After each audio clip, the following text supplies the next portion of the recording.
Good morning po sa inyong lahat. Magwi-welding naman po ulit ako sa pangalawang araw ng trabaho ko po. Ayan po yung wi-weldingin ko.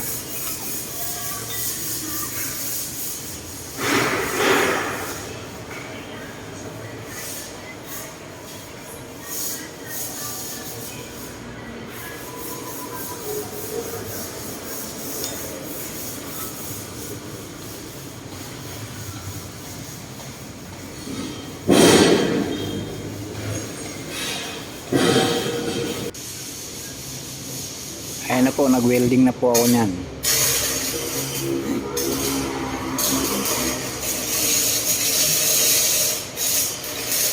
Ah, 6011 po yung rod na ginamit ko dyan kasi nga po root pass po yan at yun lang po.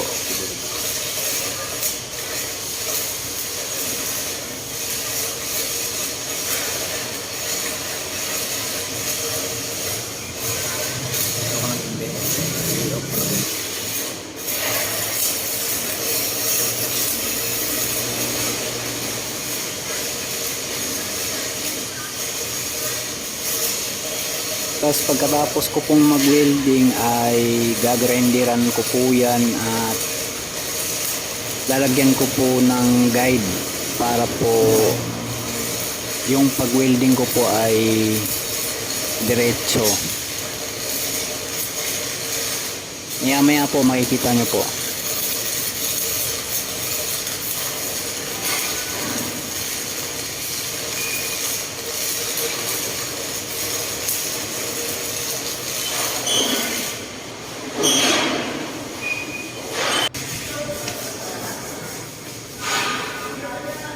Yan na po, tapos na po akong mag-root pass, tas gagrinderan ko na po yan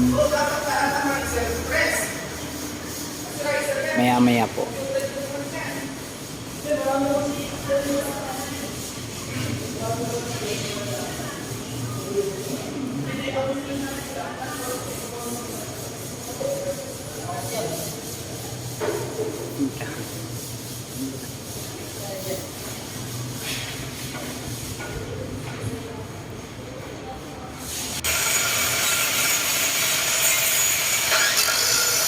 Ayan na po,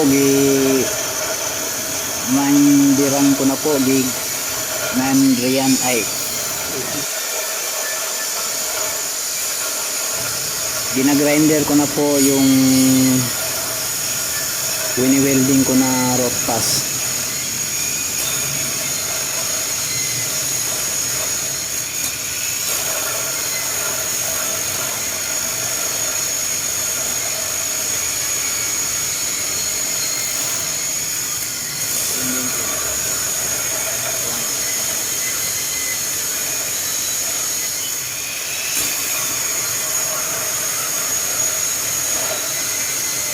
Tas pagkatapos po ng grinder po ay magwi-welding po ulit ako. Ay hindi pala, magkakating po ako doon sa kanang gilid. Lalagyan ko po yan ng kanang guide. Ayan na po, may guide na po siya.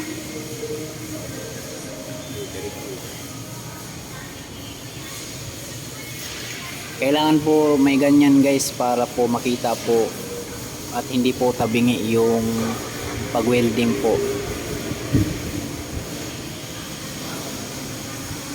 Tapos kuhaan po, mag-welding na rin po ako ulit nyan para po sa kanang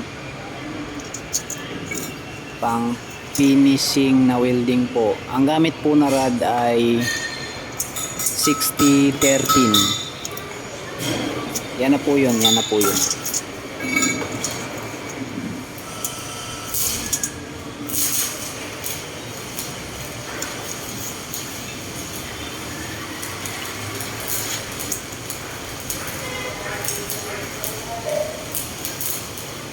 Tapos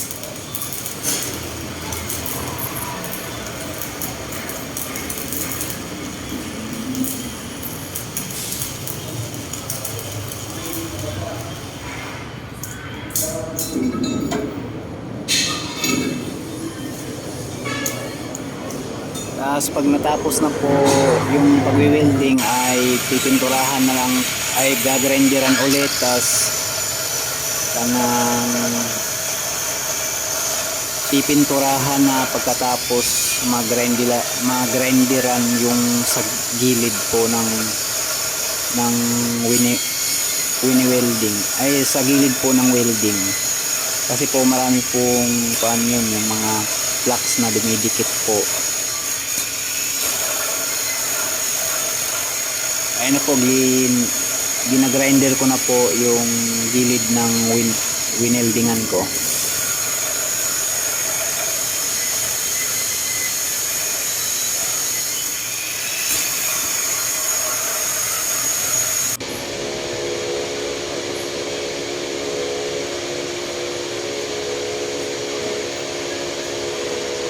Tapos na po ako mag-grinder at pipinturahan ko na po yung wini-welding ko, at ayan na po yung resulta.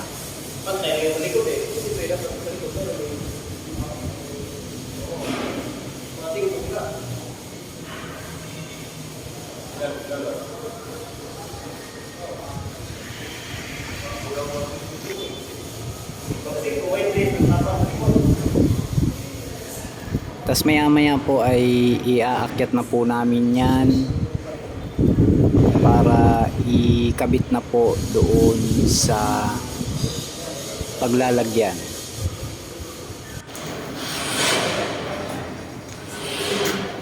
Ayan na po, binuhat na po nila yung wini-welding ko para maikabit na po.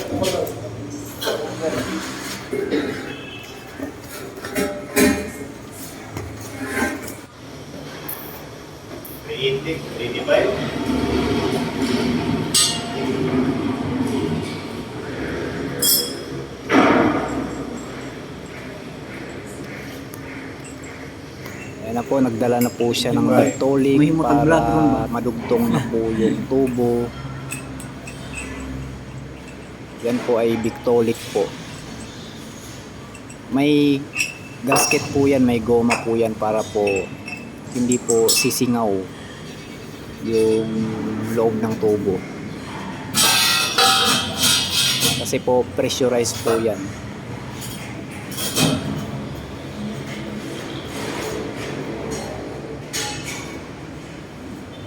Sahon na.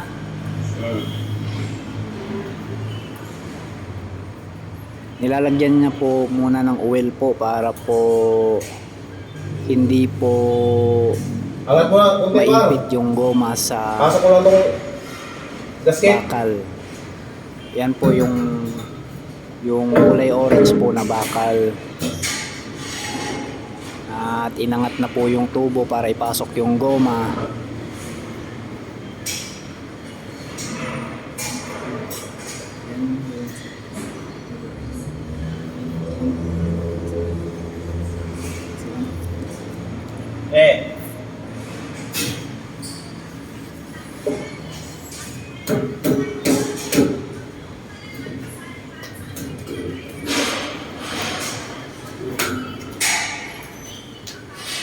Tsaka ito rin po yung kinabit po namin kaganina.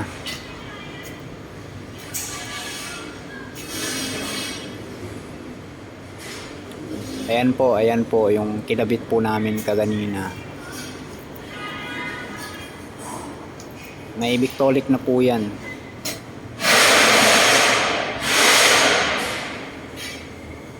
Ayan po yung naka-seawell na 2.5. Ay lalagyan pa po yun ng dugtong at may thread po yun.